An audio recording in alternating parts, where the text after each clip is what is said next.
Nobody's Boy, Chapter 15. Faithful Friends. We were still a long way from Paris. We had to go by roads covered with snow and walk from morning till night, the north wind blowing in our faces.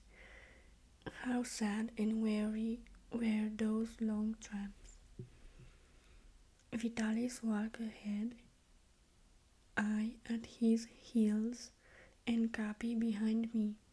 Thus, in line, we went onward without exchanging a word for hours and hours, faces blue with cold, feet wet, stomach empty. The people who passed us on the way turned round to gaze at us. Evidently, they thought it strange. Where was this old man leading his child and the dog? The silence seemed terrible to me and so sad. I would like to have talked just for company, but when I did venture to make a remark, Vitalis replied briefly, without even turning his head.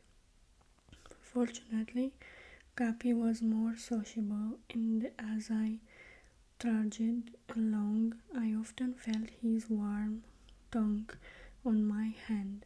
He licked me as much as to say, "Your friend Capi is here with you."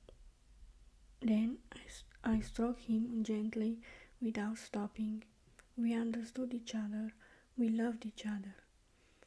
On the slippery snow, we went straight ahead, without stopping, sleeping at night, in a stable or in a sheepfold, with a piece of bread, alas, very small, but our meal in the evening.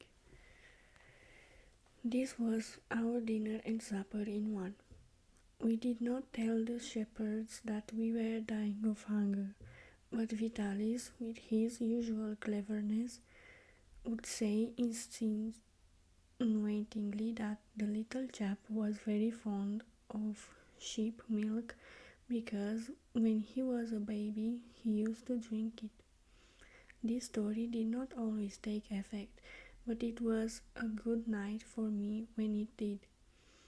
Yes, it was very fond. I was very fond of sheep's milk, and when they gave me some, I felt stronger and the next day.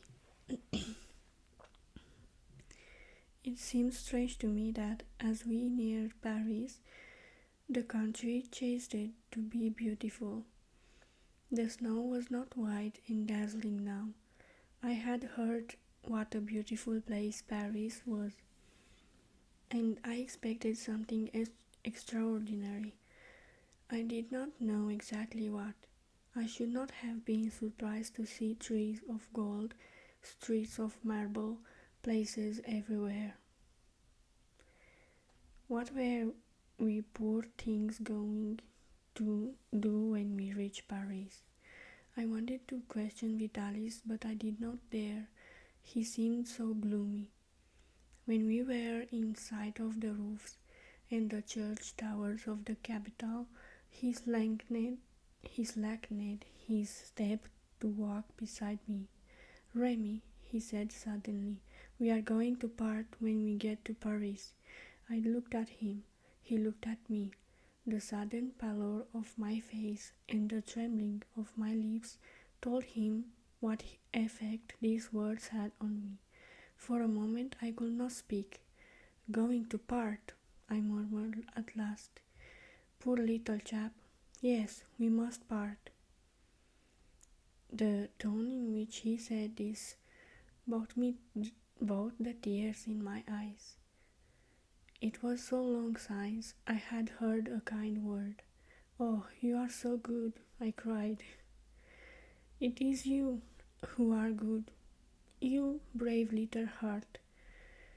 There comes a time in one's life when one feels these things.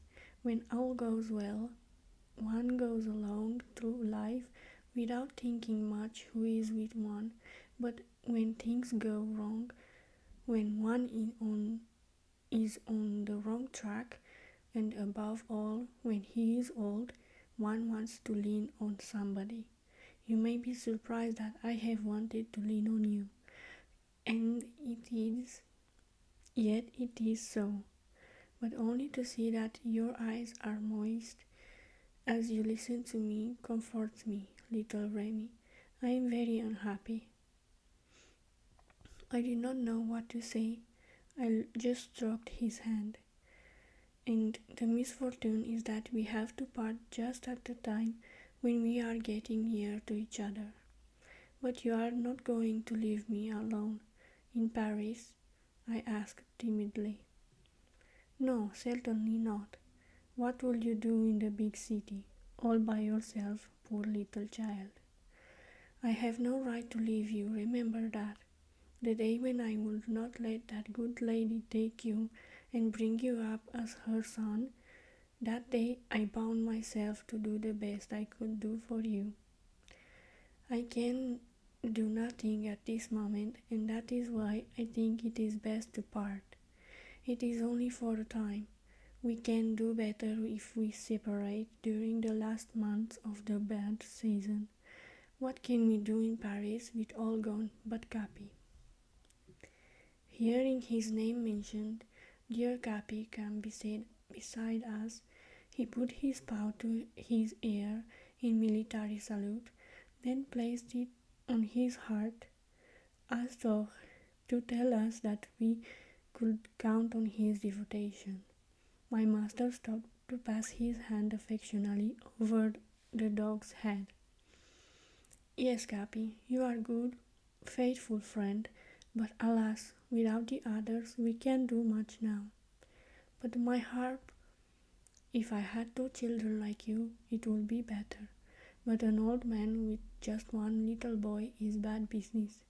I am not old enough.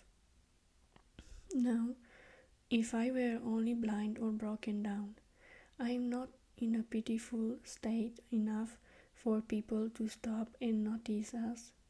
So, my boy, I have decided to give you to a padrone until the end of the winter.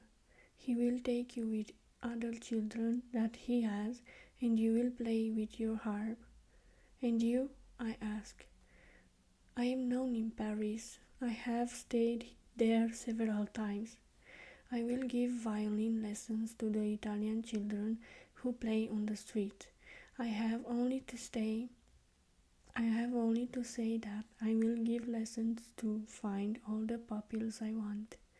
And in the meantime, I will train 2 dogs that will replace poor Zerbino and Dulcie.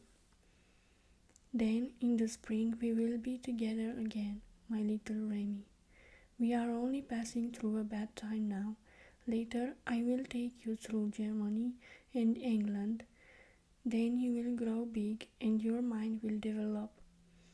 I will teach you a lot of things and make a man of you.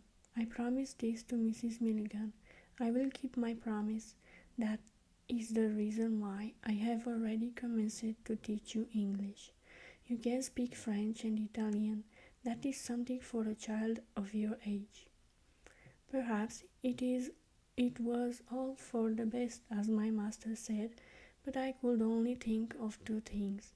We were to be parted, and I was to have a padrone. During our wanderings, I had met several padrones who used to beat the children who worked for them. They were very cruel, and they swore, and usually they were drunk. Would I belong to one of those terrible men? And then, even if fate gave me a kind master, it was another change. First, my foster mother, then Vitalis, then another. Was it to be always so? Should I never find anyone that could love and stay with me with always? Little by little I had grown attached to Vitalis. He seemed almost what I thought a father would be. Should I never have a father, have a family, always alone in this great world, nobody's boy? Vitalis had asked me to be brave.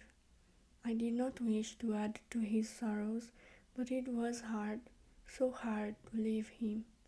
As we walked down a dirty street with heaps of snow on either side, covered with cinders and rotten vegetables, I asked, "Where are we?" "In Paris, my boy."